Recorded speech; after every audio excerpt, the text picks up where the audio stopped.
ನಮಸ್ಕಾರ ನನ್ನೆಲ್ಲ ಕುರಿಗಾಯಿ ಬಾಂಧವರಿಗೆ. ಇವತ್ತು ನಾನು ನಿಮ್ಗೆ ಹೇಳಕ್ಕೆ ಹೊರಟಿರೋದು ಏನಂತಂದ್ರೆ ವ್ಯಾಕ್ಸಿನ್ಗಳ ಬಗ್ಗೆ.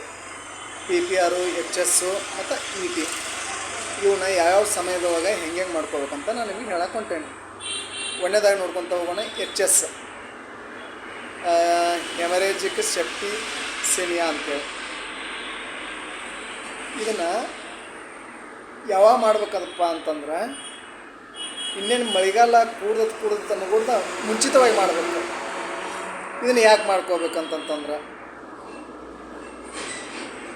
ಕುರಿ ಅಲ್ಲಿನ ರೋಗ ನಿರೋಧಕ ಶಕ್ತಿಯನ್ನು ಜಾಸ್ತಿ ಮಾಡ್ಕೊಳ್ಳೋಕ್ಕಾಗಿ ಇದನ್ನು ಮಾಡ್ಕೋಬೇಕು.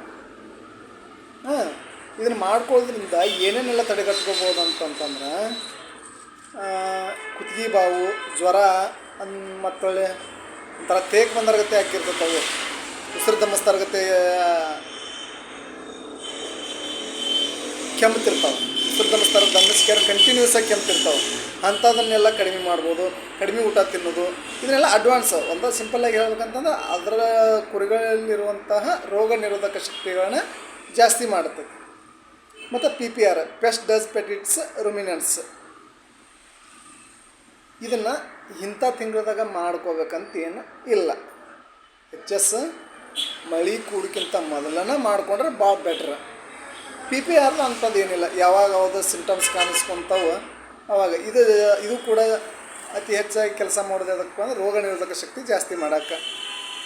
ಒಂದೊಂದು ಟೈಮ್ನಾಗ ಸಣ್ಣ ಮರಿಗಳು ಜಾಸ್ತಿ ಮಾಡ್ಬೇಕಿದೆ. PPR ಕಾಡೋದು ಯಾವಕ್ಕೆ ಸಣ್ಣ ಮರಿಗಳಿಗೆ ಜಾಸ್ತಿ. ಮತ್ತು ET ಎಂಟ್ರೋಟಾಕ್ಸಿಮಿಯಾ ಇದು ಕೂಡ ಇಂಥದ ತಿಂಗಳದಾಗ ಮಾಡ್ಬೇಕಂತ ಇಲ್ಲ.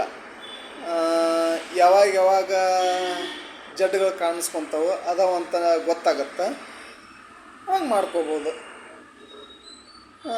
ETದ ರೋಗದ ಗುಣಲಕ್ಷಣಗಳು ಏನೇನಪ್ಪ ಅಂತಂದ್ರೆ ಸಡನ್ನಾಗಿ ಸಾಯೋದು,